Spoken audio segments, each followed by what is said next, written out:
நாம் அனைவரும் நம் வாழ்வில் எதையாவது தேடிக்கொண்டிருக்கிறோம். அமைதி, மகிழ்ச்சி, அன்பு, நிலைத்தன்மை மற்றும் நாம் உடைந்து போகும்போது நம்மை தாங்கக்கூடிய, இருட்டில் நமக்கு வழிகாட்டக்கூடிய, குழப்பமான காலங்களில் நம்மை வழிநடத்தக்கூடிய ஒரு வலிமை. ஆனால் ஆச்சரியப்படும் விதமாக உலகம் முழுவதும் நாம் தேடும் விஷயம் நமக்குள் இருக்கிறது. மகிழ்ச்சி வெளியே எங்காவது காணப்படும் என்று நாம் நினைக்கிறோம். யாரோ ஒருவர் நம்மை நிறைவு செய்வார், நம்மை புரிந்து கொள்வார், நம்மை ஏற்றுக்கொள்வார். ஆனால் உண்மை மிகவும் வித்தியாசமானது. நாம் தேடும் பரிபூரணம் நமக்குள் செயலற்ற நிலையில் உள்ளது, விழித்தெழுவதற்கு காத்திருக்கிறது. அந்த விழிப்புணர்வு சிவன் என்று அழைக்கப்படுகிறது. இந்த வீடியோ எந்த மதத்தையும் ஊக்குவிப்பதும் அல்ல, அது ஒரு சிக்கலான தத்துவமும் அல்ல. இது ஒரு எளிய அனுபவம். நீங்கள் அதை இறுதி வரை கேட்டு ஒவ்வொரு நாளும் ஒரு சிறிய முயற்சியை மேற்கொண்டால் உங்கள் எண்ணங்களை அமைதிப்படுத்தும், உங்கள் வாழ்க்கையை தெளிவுபடுத்தும். உங்கள் மனம் இனி ஒரு சுமையாக உணராத ஒரு நிலைக்கு உங்களை அழைத்துச் செல்லும். ஒரு ஆற்றல் உங்களுக்குள் விழித்தெழும். வாழ்க்கை இனி ஒரு போராட்டமாக உணராது, ஆனால் ஒரு அழகான பயணம். உங்கள் தேடல் இன்று முடிவடையும். ஏனென்றால் நீங்கள் வெளியே தேடிக்கொண்டிருந்தது உங்களுக்காக உள்ளே காத்திருக்கிறது. எனவே இந்த பயணத்தை தொடங்குவோம். ஒரு நாளைக்கு ஒரு சிறிய காரியத்தை செய்து சிவனை கண்டுபிடிப்போம். முதலில் சிவனை கண்டுபிடிப்போம். நண்பர்களே, சிவன் யார் என்ற கேள்வியை கேட்கும்போது நாம் ஒரு எளிய கேள்வியை கேட்கவில்லை. மாறாக மனித வரலாறு, வேதங்கள், அறிவியல், ஆன்மீகம் மற்றும் காலத்திற்கு முந்தைய ஒரு மர்மத்தின் கதவை தட்டுகிறோம். சிவன் ஒரு நபர் அல்ல, ஒரு சிலை அல்ல, எந்த எல்லைக்குள்ளும் புரிந்து கொள்ளக்கூடிய ஒரு உருவம் அல்ல. சிவன் வடிவம், பெயர் மற்றும் நேரத்தை கூட தாண்டிய ஒரு உயிரினம். சிவன் காணக்கூடிய ஒன்றல்ல, மாறாக பார்ப்பதை சாத்தியமாக்கும் ஒன்று. இப்போது இதை ஆழமாக புரிந்து கொள்ளுங்கள். முழு பிரபஞ்சமும் அணுக்கள் மற்றும் துகள்களால் ஆனது என்பதை நாம் அனைவரும் அறிவோம்.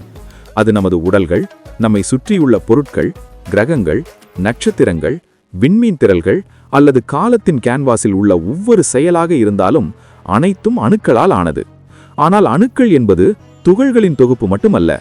ஒரு அணுவின் 99% காலியாக உள்ளது. இதை அறிவியலிடம் என்று அழைக்கிறது. இப்போது இதை கவனியுங்கள். ஒரு அணுவின் பெரிய பகுதி காலியாக இருந்தால் உண்மை என்ன? பொருள் அல்லது இடம், உலகில் தெரியும் அனைத்தும் 9% மட்டுமே மீதமுள்ளவை இடம். அந்த இடம் சிவன். இதனால்தான் சிவன் நித்தியமானவர், எல்லையற்றவர் மற்றும் எங்கும் நிறைந்தவர் என்று அழைக்கப்படுகிறார். இந்த இடத்தில்தான் எலக்ட்ரான் அதன் சுற்றுப்பாதையில் சுழல்கிறது. புரோட்டான் அதன் மையத்தில் உள்ளது. மேலும் நியூட்ரான் சமநிலையை பராமரிக்கிறது. இந்த சமநிலை எந்த வெளிப்புற சக்தியாலும் அல்ல, ஆனால் அந்த கண்ணுக்கு தெரியாத இடத்தால் பராமரிக்கப்படுகிறது. இந்த இடம் ஒரு கணம் கூட அகற்றப்பட்டால் அணுவின் எலக்ட்ரான்கள் மற்றும் புரோட்டான்கள் மோதி ஒன்றிணைந்து இருப்பதை நிறுத்திவிடும். மேலும் பொருளின் தன்மையே சரிந்துவிடும். இதன் பொருள், இடமில்லாமல் அணுக்கள் இருக்காது. அணுக்கள் இல்லாமல் பிரபஞ்சத்தின் எந்த வடிவமும் இருக்காது. இப்போது இதை ஒரு அண்ட அளவில் கருதுங்கள். கோள்கள் சூரியனை சுற்றி வருகின்றன. நட்சத்திரங்கள் அவற்றின் பாதைகளில் நகரும். விண்மீன் திரள்கள் ஒன்றுக்கொன்று தொலைவில் உள்ளன. இவை அனைத்தும் அவற்றுக்கிடையே இடம் இருப்பதால் மட்டுமே சாத்தியமாகும். பூமிக்கும் சந்திரனுக்கும் இடையிலான இடைவெளி நீக்கப்பட்டால் இரண்டும் மோதி அழிக்கப்படும். கோள்களுக்கு இடையில் இடைவெளி இல்லாவிட்டால் பிரபஞ்சம் ஒரு திடமான, அடர்த்தியான இரண்ட புள்ளியாக மாறும். மேலும் வாழ்க்கை இருக்காது. இதன் பொருள், இடம் வெறும் வெற்றிடம் அல்ல, ஆனால் இருப்பின் அடித்தளம். அவர் சிவன். இப்போது இதை கவனியுங்கள். அணுக்களின் கட்டமைப்பை தாங்கும் இடம் என்பது பிரபஞ்சத்தை அதன் சுற்றுப்பாதையில் வைத்திருக்கும் அதே இடம். இடம் நிலையானதாக இல்லாவிட்டால் நேரம், இயக்கம், வாழ்க்கை அல்லது பொருள் சாத்தியமற்றதாக இருக்கும். இதனால்தான் சிவன் காலமற்றவர், நினைத்து பார்க்க முடியாதவர் மற்றும் அழிக்க முடியாதவர் என்று அழைக்கப்படுகிறார். அவர் வானத்தில் எங்கோ அமர்ந்திருப்பதாக கற்பனை செய்யக்கூடிய ஒரு தெய்வம் அல்ல. அவர் முழு பிரபஞ்சமும் தங்கியிருக்கும் தரை, யதார்த்தம். அணுமட்டத்தில் விண்வெளி அணுக்களை சிதைவிலிருந்து பாதுகாக்கிறது. அண்டமட்டத்தில் விண்வெளி கிரகங்களை அழிவிலிருந்து பாதுகாக்கிறது. மேலும் நனவின் மட்டத்தில் விண்வெளி மனிதர்கள் உள்ளே யார் என்பதை அனுபவிக்க அனுமதிக்கிறது. இதனால்தான் சிவன் படைப்பின் அடித்தளம் மட்டுமல்ல, அழிவின் கடவுள் என்றும் அழைக்கப்படுகிறார். நினைவில் கொள்ளுங்கள், சிவன் அழிவை ஏற்படுத்துவதில்லை, அவர் அழிவை தடுக்கிறார். இடமில்லாத போதுதான் அழிவு ஏற்படுகிறது. எனவே சிவனின் அழிவு வடிவம் தண்டனையின் சின்னம் அல்ல, ஆனால் சிவனின் இடம் இழந்தால் படைப்பு தொடங்கிய அதே வெற்றிவத்திற்கு எல்லாம் திரும்பும் என்ற இறுதி உண்மையின் அடையாளம். இப்போது உண்மையான ரகசியத்தை புரிந்து கொள்ளுங்கள். சிவன் வெறுமையல்ல, ஆனால் பூரணம். நனவான இடம் அனைத்திற்கும் சாட்சி. இந்த இடம் செயலற்றது அல்ல, ஆனால் ஆழமாக உயிருடன் உள்ளது. இந்த இடத்தில் எண்ணங்கள் வந்து செல்கின்றன. இந்த இடத்தில் அனுபவங்கள் நிகழ்கின்றன. இந்த இடத்தில் மனிதன் தன்னை கண்டுபிடிக்கிறான். சிவனை கண்டுபிடிப்பது என்பது வெளியே ஒரு பயணம் அல்ல, மாறாக உள்ளே ஆழமாக ஆராயும் தைரியம். மனம் அமைதியடைந்து எண்ணங்கள் நின்றுவிட்டால் எஞ்சியிருக்கும் அமைதி வெளி, அது சிவனே. சிவனை வழிபட வேண்டிய ஒன்றல்ல, சிவனை மட்டுமே அனுபவிக்க முடியும். எல்லாவற்றையும் தாங்கும் இடத்தை தவிர வேறு எதுவும் நிரந்தரமானது அல்ல என்பதை தேடுபவர் உணரும்போது இந்த அனுபவம் ஏற்படுகிறது. இதை புரிந்து கொள்பவருக்கு சிவனை பிரிக்க முடியாது என்பது தெரியும். இந்த பிரபஞ்சம் சிவன் என்பதாலும் அது ஒரு நாள் அதில் ஒன்றிணையும் என்பதாலும் இதனால்தான் சிவன் முடிவு அல்ல, முடிவின் முடிவு என்று கூறப்படுகிறது. சிவன் மரணத்தின் கடவுள் அல்ல, ஆனால் மரணத்தை சாத்தியமாக்கும் சக்தியின் எஜமானர். இடம் இருக்கும் இடத்தில் மாற்றம் இருக்கும், இடம் இல்லாத இடத்தில் எதுவும் இல்லை. எனவே சிவன் பிரபஞ்சத்தை படைத்தவர் மட்டுமல்ல, பிரபஞ்சத்தை சமநிலைப்படுத்துபவரும் கூட. சிவனை புரிந்து கொள்வது தன்னை புரிந்து கொள்வது, தன்னை புரிந்து கொள்வது விடுதலை. இந்த உண்மையை உணர்ந்த ஒருவருக்கு வாழ்க்கையின் ஒவ்வொரு கணமும் சிவனின் நடனமாகிறது. ஏனென்றால் இறுதியில் எல்லாம் இடம், அந்த இடம் சிவன். சிவனை அடைவது என்பது சிக்கலான சாதனாவின் விஷயம் அல்ல, கடினமான யக்ஞம் அல்லது எண்ணற்ற மந்திரங்களின் விளைவு அல்ல. ஆனால் உங்கள் மூச்சிற்குள், உங்கள் விழிப்புணர்வு நேரத்தில் மற்றும் உங்கள் மௌனத்திற்குள் மறைந்திருக்கும் ஒரு நுட்பமான அனுபவம். சிவனை புரிந்து கொள்வதற்கு அறிவு தேவையில்லை, மாறாக புத்தியின் அமைதி தேவை. ஏனெனில் சிவனை எண்ணங்கள் மூலமல்ல, எண்ணங்கள் இல்லாதபோது அனுபவிக்கப்படுகிறது. மனம் அமைதி அடையும் போது, எண்ணங்களின் ஓட்டம் நிற்கும் போது, ஒருவன் செய்பவன் என்ற உணர்விலிருந்து விடுபடும் போது, ஒருவனுக்குள் இருக்கும் அமைதி ஆற்றல் ஆகியவை சாதாரண அனுபவம் அல்ல, தெய்வீகத்தின் இருப்பு என்பதை அனுபவிக்கத் தொடங்குகிறான். அதுதான் சிவன். சிவனை அனுபவிப்பதற்கான முதல் படி மூச்சை தியானிப்பதாகும். மூச்சு உள்ளேயும் வெளியேயும் செல்கிறது, ஆனால் நாம் அதை ஒருபோதும் உணர்ந்ததில்லை, பார்த்ததில்லை. நீங்கள் உங்கள் சுவாசத்தை எந்த முயற்சியும் இல்லாமல், எந்த சிந்தனையும் இல்லாமல் ஒரு சில நிமிடங்களில் உணர்ந்தால் மனம் நிலைபெறத் தொடங்குகிறது. மனம் நிலைபெறும் இடத்தில் சிவன் தொடங்குகிறார். சுவாசம் உங்கள் மிகப்பெரிய குரு. ஏனென்றால் சுவாசம் உள்ளேயோ வெளியேயோ இல்லை, அது இரண்டிற்கும் இடையில் உள்ளது. மேலும் சிவனும் அங்கே இருக்கிறார், எல்லைகளுக்கு இடையிலான புள்ளி. இரண்டாவது பாதை மௌனம். மௌனம் என்பது ஒலி இல்லாதது அல்ல, ஆனால் நனவின் தோற்றம். நீங்கள் ஒவ்வொரு நாளும் ஒரு நிமிடம் பேசாமல் அமர்ந்திருக்கும் போது மனம் ஆரம்பத்தில் காட்டு எண்ணங்களை உருவாக்குகிறது. ஆனால் நீங்கள் ஒரு சாட்சியாக மாறும்போது எண்ணங்களின் சக்தி உடைந்து போக தொடங்குகிறது. எண்ணங்கள் உண்மை என்று நீங்கள் நம்பும் வரை அவை வலுவாக இருக்கும், ஆனால் அவை வந்து போவதை பார்க்க தொடங்கும் போது அவற்றின் இருப்பு பலவீனமடைகிறது. எண்ணங்கள் பலவீனமடையும் போது மௌனம் தோன்றும். மௌனம் இருக்கும் இடத்தில் சிவன் இருக்கிறார். மூன்றாவது பாதை சாட்சி உணர்வு.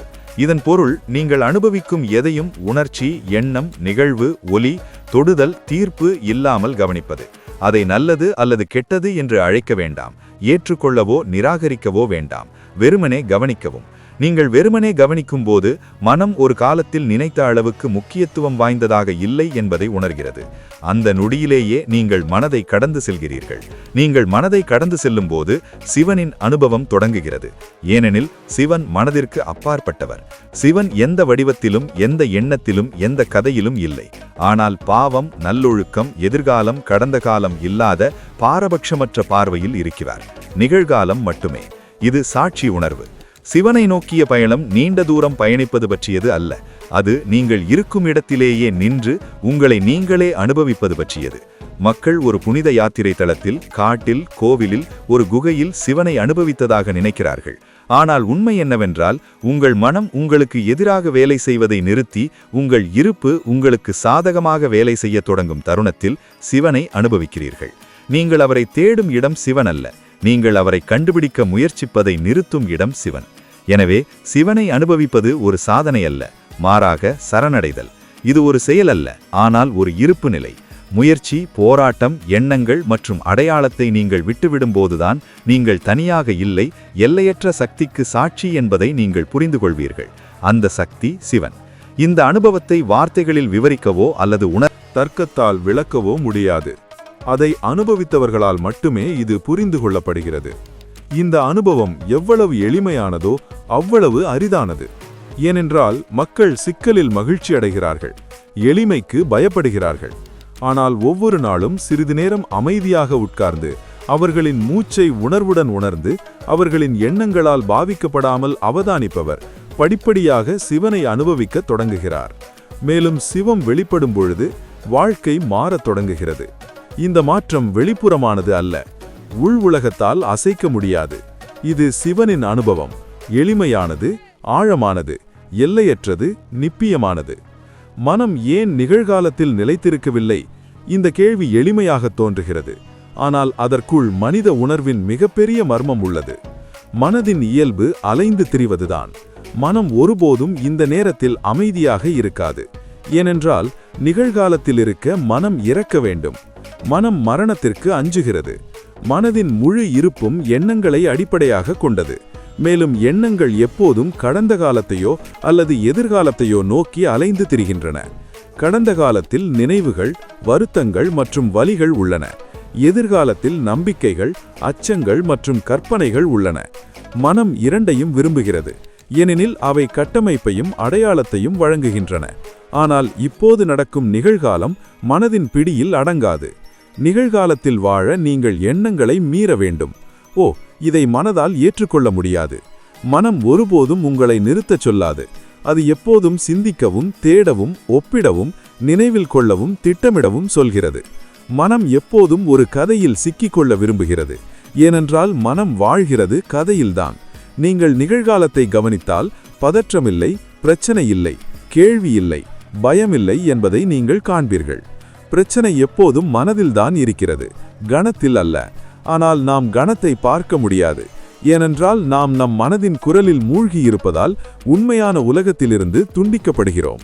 இதனால்தான் மக்கள் மகிழ்ச்சியாக இருக்க முடியாது. அவர்களால் நிகழ்காலத்தில் வாழ முடியாது. அவர்களின் மனம் பழைய காயங்களை தோண்டிக்கொண்டே இருக்கிறது, அல்லது எதிர்காலத்தின் நிச்சயமற்ற தன்மையை பற்றி அஞ்சுகிறது. மேலும் இந்த நிலையான அவசரம் நம்மை உள்ளிருந்து குழிக்குள் தள்ளுகிறது. நிகழ்காலத்திலிருந்து துண்டிக்கப்படுவதன் விளைவு என்னவென்றால், ஒரு நபர் இனி தங்கள் சொந்த வாழ்க்கையில் இல்லை. அவர்கள் உடல் ரீதியாக இங்கே இருக்கிறார்கள், ஆனால் அவர்களின் மனம் வேறு எங்கோ உள்ளது. இதனால்தான் மக்கள் வெறுமையாக உணர்கிறார்கள். அவர்களின் தொடர்புகள் உடைந்துவிட்டன. அவர்களின் ஆற்றல் சிதறடிக்கப்படுகிறது. அவர்களின் ஆற்றல் இழக்கப்படுகிறது. சாட்சி சொல்லும் நிலையில் மனம் இல்லாமல் போய்விடுவதால் மனம் சாட்சி சொல்லும் நிலையில் இருக்க முடியாது. நீங்கள் அதை அடையாளம் காணும் வரை மட்டுமே மனம் இருக்கும். நீங்கள் அதை கவனிக்கத் தொடங்கியவுடன் மனதின் விளையாட்டு முடிவடைய தொடங்குகிறது. மனதில் எழும் எண்ணங்கள் நீங்கள் அவற்றை உண்மையாக ஏற்றுக்கொள்ளும் வரை சக்தி வாய்ந்தவை. ஆனால் நீங்கள் அவற்றை நிகழ்வுகளாக மட்டுமே பார்த்தால் அவை தங்கள் சக்தியை இழக்கின்றன.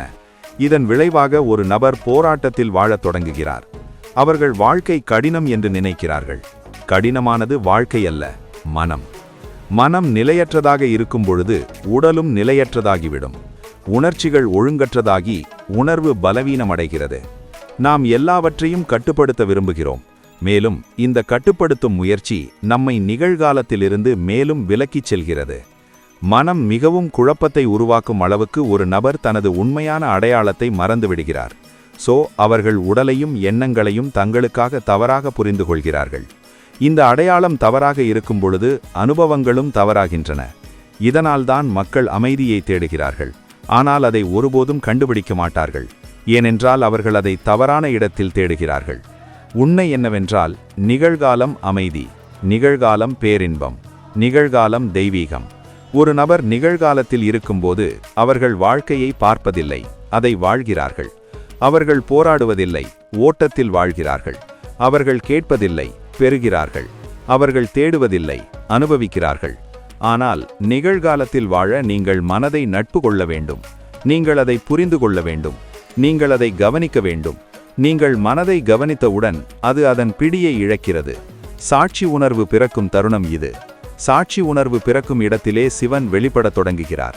ஏனென்றால் மனமில்லாத நிலையிலேயே சிவனை அனுபவிக்கிறான். எனவே மனம் நிகழ்காலத்தில் நிலைத்திருக்க இயலாமை ஒரு குறை அல்ல, மாறாக அதன் இயல்பு. ஆனால் இந்த இயல்பை புரிந்து கொண்டு அதற்கு மேல் எழுவதுதான் ஆன்மீகத்தின் ஆரம்பம். இந்த பயிற்சி உங்களை சாட்சி உணர்வில் நிலைநிறுத்துகிறது. சாட்சி உணர்வு என்பது நீங்கள் அனுபவத்தை அனுபவிக்கிறீர்கள், ஆனால் அனுபவத்தின் ஒரு பகுதியாக இல்லை. நீங்கள் வாழ்க்கையின் ஓட்டத்தை கவனிக்கிறீர்கள், ஆனால் அடித்துச் செல்லப்படுவதில்லை. மேலும் இந்த நிலை சிவனின் ஆரம்ப உணர்தல். 4வது பயிற்சி, ஒவ்வொரு நாளும் 1 நிமிடம் மௌனமாக உட்காருவது. மௌனம் என்பது பேசுவதை நிறுத்துவதல்ல, ஆனால் எண்ணங்களின் பிடியை தளர்த்துவது. நீங்கள் மௌனத்தில் இருக்கும்போது உங்களுக்குள் இருக்கும் பல குரல்களை கேட்கத் தொடங்குகிறீர்கள். இந்த விழிப்புணர்வு மனதை பலவீனப்படுத்துகிறது. மேலும் மனம் பலவீனமாக இருக்கும் இடத்தில் உணர்வு வலுவடைகிறது. உணர்வு சிவன். 5வது பயிற்சி, பல் துலக்குதல். தண்ணீர் குடித்தல், நடப்பது அல்லது ஒருவருடன் பேசுவது என எந்த ஒரு செயலையும் முழுமையான விழிப்புணர்வுடன் செய்வது. நீங்கள் ஒவ்வொரு செயலிலும் முழுமையாக இருக்கும்போது மனம் தானாகவே நிகழ்காலத்திற்கு திரும்புகிறது. படிப்படியாக இந்த விழிப்புணர்வு நிரந்தரமாகிறது. விழிப்புணர்வு நிரந்தரமாக மாறும்போது ஒருவர் வாழ்க்கையின் ஒவ்வொரு தருணத்திற்கும் சாட்சியாக மாறுகிறார். அந்த தருணத்திலேயே சிவனை அனுபவிக்கிறார். சிவன் என்பது ஒரு சாதனை அல்ல, ஒரு குறிக்கோள் அல்ல, ஆனால் ஒரு நபர் தங்களுக்குள் இருக்கும் எல்லையற்ற தன்மையை அங்கீகரிக்கும் ஒரு நிலை. இந்த அங்கீகாரம் அவர்களை விடுவிக்கிறது. ஏனெனில் அவர்கள் இனி கடந்த காலத்தால் கட்டுப்படுத்தப்படுவதில்லை அல்லது எதிர்காலத்தில் இழக்கப்படுவதில்லை. அவர்கள் இந்த தருணத்தில் வாழ்கிறார்கள். இந்த தருணமே முழுமையானது.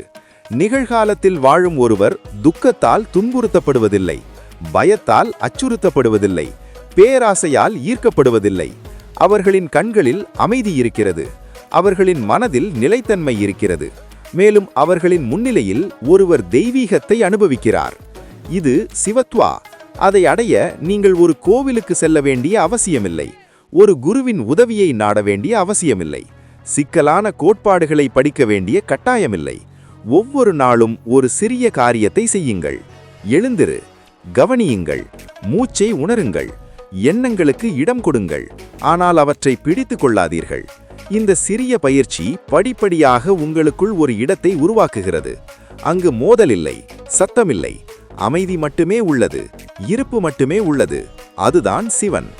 இந்த பயிற்சியை தொடர்பவரின் மனம் தேடுபவராக மாறுகிறது, கருவியாக அல்ல. அந்த தருணத்தில் சிவன் தோன்றுகிறார், எந்த முயற்சியும் இல்லாமல், எந்த விருப்பமும் இல்லாமல். எனவே நினைவில் கொள்ளுங்கள், நீங்கள் செய்வதற்கு எதுவும் இல்லை, இருப்பதற்கு மட்டும். நீங்கள் எங்கும் செல்ல எதுவும் இல்லை, இருப்பதற்கு மட்டும். சிவனை கண்டுபிடிக்க உங்களிடம் எதுவும் இல்லை, உங்களை இழப்பதை தவிர. நீங்கள் உங்களை இழந்தவுடன் சிவனை உங்களை கண்டுபிடிப்பார். இது ஆரம்பம், இது சாதனா, இதுதான் உண்மை. ஒவ்வொரு நாளும் ஒரு சிறிய காரியத்தை செய்யுங்கள், நீங்கள் சிவனை காண்பீர்கள்.